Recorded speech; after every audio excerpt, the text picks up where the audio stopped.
कि स्थानीय नीति लागू होनी चाहिए। स्थानीय नीति हमें गारंटी देगी कि झारखंडी वासी को इतनी नौकरी मिलनी चाहिए। संविधान हमें ये राइट देता है कि आप राज्य में किसी भी कोने में जा कर के काम कर सकते हैं, बस सकते हैं, रह सकते हैं। तो ये बाहरी बिक्री का मुद्दा मैं नहीं उठाऊंगा। जैसा कि आपने बोला 18% है, लगभग 11 से 12 विधायक होने चाहिए अल्पसंख्यक के। और कहीं ना कहीं ये भी कारण आपने सही पकड़ा कि मैं इसी वजह से अभी कोई राजनीतिक पार्टी ज्वाइन नहीं कर रहा हूँ। मैं चाहता हूँ कि लोगों को परिभाषा बदलने पे जोर दूँ कि विकास और राजनीति चुनाव पार्टी देख के नहीं, कैंडिडेट देख के कीजिए। आने वाले दिनों में झारखंड में विधानसभा चुनाव होने वाले हैं और इसे लेकर के कई पार्टियां जो है अपने तैयारियों में लग चुकी है। एक राजनीतिक दौर में बदलाव आया है। एक समय था जब राजनीति में प्रत्याशी जो आते थे वो पढ़े लिखे हुए नहीं रहते थे, इसे लेकर के जनता कई सवाल भी उठाया करती थी। और अब एक ऐसा दौर आ गया है जहां पे जो प्रत्याशी है वो BA LLB से लेकर के PhD तक भी प्रत्याशी यहाँ पे आपको युवा चेहरा देखने को मिलेंगे। एक ऐसे ही शख्स हमारे साथ है जो कि मांडू विधानसभा से भावी प्रत्याशी है। हमारे साथ नज़ीर अंसारी जी है जो कि पेशे से वकील है, साथ ही BA LLB और PhD के इन्होंने महारत हासिल की हुई है। इनसे जानना चाहेंगे कि मांडू विधानसभा में क्या कुछ मुद्दे रहेंगे आपके, क्योंकि आप एक पढ़े लिखे हुए प्रत्याशी है, आप एजुकेशन की तरफ ज़्यादा ध्यान देंगे और भी कई तरह के मुद्दे हैं। मांडू विधानसभा के लिए क्या कुछ खास रहेगा? सबसे पहले मैं न्यूज़ ट्रेंड के सभी दर्शकों को आभार, झारखंडी जोहार, जय भीम। मुद्दे बहुत हैं मैम, लेकिन जो मुख्य मुद्दे हमारे रहेंगे वो सबसे पहले युवाओं के रोजगार का रहेगा, शिक्षा व्यवस्था का रहेगा और स्वास्थ्य व्यवस्था का रहेगा। ये ऐसे तीन मुख्य मुद्दे हैं जिससे हमारा जीवन बदलता है। और जब तक ये चीज़ नहीं बदलेगा हम आगे का विकास का सोच ही नहीं सकते। जब तक पेट में अन्न नहीं जाएगा हम कैसे विकास का सोच सकते हैं? जब तक आपका शरीर काम नहीं करेगा तो आप आगे घर से निकलिएगा कैसे? इसलिए जो ये तीन मुख्य मुद्दे हैं उस पर मेरा ज़्यादा जोर रहेगा। अभी जितने भी राजनीतिक चेहरे हैं, लोग नए नए चेहरे आ रहे हैं, चाहे आप JLKM की बात कर लें या फिर और भी नए नए प्रत्याशी यहाँ पर आ रहे हैं। कई लोग बाहरी भित्री का मुद्दा ले रहे हैं, खतियानी का मुद्दा ले रहे हैं। क्या लगता है ये सब मुद्दे से हटकर आपका क्या कुछ मुद्दा रहेगा या इन मुद्दों पे भी आप काम करेंगे? देखिए, मैंने पहले भी बताया कि संविधान हमें ये राइट देता है कि आप राज्य में किसी भी कोने में जा कर के काम कर सकते हैं, बस सकते हैं, रह सकते हैं। तो ये बाहरी बिक्री का मुद्दा मैं नहीं उठाऊंगा। मैं इसको ऐसे देखता हूँ कि स्थानीय नीति लागू होनी चाहिए। स्थानीय नीति हमें गारंटी देगी कि झारखंडी वासी को इतनी नौकरी मिलनी चाहिए।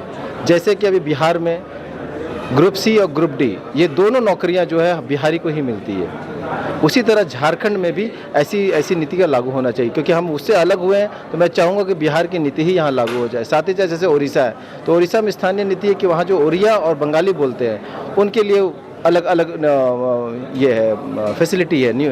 तो मैं उसी तरह झारखंड सरकार से ये निवेदन करूंगा कि हमारे स्थानीय नीति को मजबूत करें और यहाँ के लोगों का रोजगार का प्रबंध करें। यहाँ पे जितने युवा है, आप युवा की आवाज़ बनना चाह रहे हैं, युवा के रोजगार की बात करते हैं, तो यहाँ पे बहुत सारे मुद्दे हैं जो युवा जो है पीड़ित हो रहे हैं। चाहे JPSC मेंस रिजल्ट की बात कर ले, सहायक पुलिसकर्मी की बात कर ले या फिर उत्पाद सिपाही की बात कर ले, JTET की बात कर ले, PGT की बात कर ले, हर जो रिजल्ट है वो विवादित होते जा रहा है और JPSC भी काफ़ी विवादित है, अभी भी उसका रिजल्ट नहीं निकला है। इसके लिए क्या कुछ आप कदम उठाने जा रहे हैं? देखिए मैम, ये जो जितने भी पेपर लीक्स और जो इतने इश्यूज़ हो रहे हैं ये सिर्फ नीयत पर डिपेंड करती है। अगर सरकार की नीयत सही नहीं है तो मैं समझता हूँ कि इस तरह के समस्या हमेशा और हर बार उत्पन्न होंगे। जैसे मैंने प्राइवेट कंपनीज़ में देखते हैं कि हम ओरेकल, कॉग्निजेंट या माइक्रोसॉफ्ट, टाटा, TCS, इन्फोसिस ये सब हर सालाना एग्ज़ाम्स कराते हैं। हर सालाना वो भी ऑनलाइन और ऑफलाइन दोनों कराते हैं। उनके पेपर लिस्ट कभी नहीं होते हैं। तो ऐसा क्या हो जाता है कि हमारे सरकारी में इतना बड़ा व्यवस्था होने के बाद भी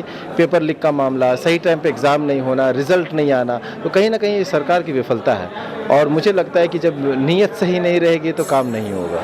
18% अल्पसंख्यक की आबादी है झारखंड में, लेकिन फिर भी लगभग 15 साल से कोई भी बड़ी पार्टियां जो है, खासकर कांग्रेस जिसमें अल्पसंख्यक ज़्यादा विश्वास रखती है, 15 साल हो गए लेकिन अभी तक उन्हें टिकट नहीं मिला है। क्या यही वजह है कि आप किसी बड़ी पार्टी से नहीं जुड़ के अपनी एक छत्र पार्टी बना करके और अपनी बातों को उजागर कर रहे हैं?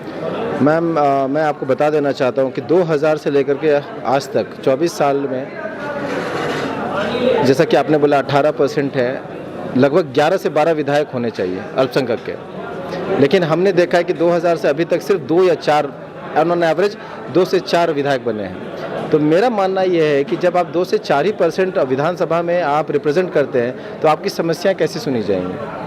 जब तक आप रिप्रेजेंट नहीं करोगे, आप जनता की आवाज़ नहीं बनोगे विधानसभा में, क्योंकि विधानसभा एक ऐसी मंदिर है जहाँ लोगों की समस्याएं सुनी जाती है, रखी जाती है, और हम सिर्फ 2 या 4% ही जा रहे हैं, जबकि जाना चाहिए हमें लगभग 18%। तो ये कहीं ना कहीं ये मुख्य कारण है कि हमारी बातों को सही से सीरियस नहीं लिया जाता है। और कहीं ना कहीं ये भी कारण आपने सही पकड़ा कि मैं इसी वजह से अभी कोई राजनीतिक पार्टी ज्वाइन नहीं कर रहा हूँ। मैं चाहता हूँ कि लोगों को परिभाषा बदलने पे जोर दूं कि विकास और राजनीति चुनाव पार्टी देख के नहीं, कैंडिडेट देख के कीजिए। कैंडिडेट के शिक्षा को देख के कीजिए, उनके व्यवहार को देख कीजिए, ना कि पार्टी का टैगलाइन देख करके।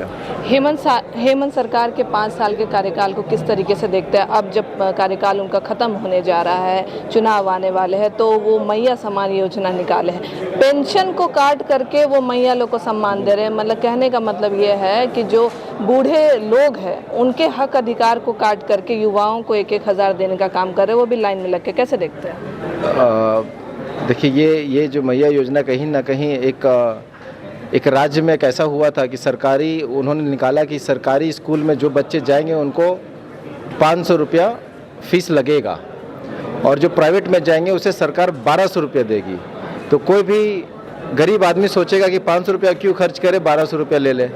तो हुआ क्या कि धीरे धीरे सरकारी स्कूल की सतह गिरते गई और फिर वो प्राइवेटाइजेशन की तरफ मोड़ ले लिया, क्योंकि वो सरकारी आंकड़े में स्टूडेंट्स दिख ही नहीं रहे हैं, क्योंकि वो 1200 लेने में मजबूर है। उसी तरह कहीं ना कहीं झारखंड में भी यही हो रहा है कि ये जो मैया योजना लाया जा रहा है, ये कहीं ना कहीं लोगों को फ़ायदा है, लेकिन दूर में जाकर के ये नुकसान का पूरा काम करेगा। और मैं चाहता हूँ कि सरकार सिर्फ रोज़गार पे और महिला शक्तिकरण पे ध्यान दे, तो इससे ज़्यादा बेहतर होगा। एक आखिरी सवाल रहेगा कि आपका ये सामाजिक संगठन है जिसके तहत आप निर्दलीय चुनाव लड़ रहे हैं, क्या अगर आगे पार्टी की रजिस्ट्रेशन अगर होती है, पार्टी बनती है, तो और भी प्रत्याशी और भी विधानसभा में उतारने का काम करेगी आपकी पार्टी इस चुनाव?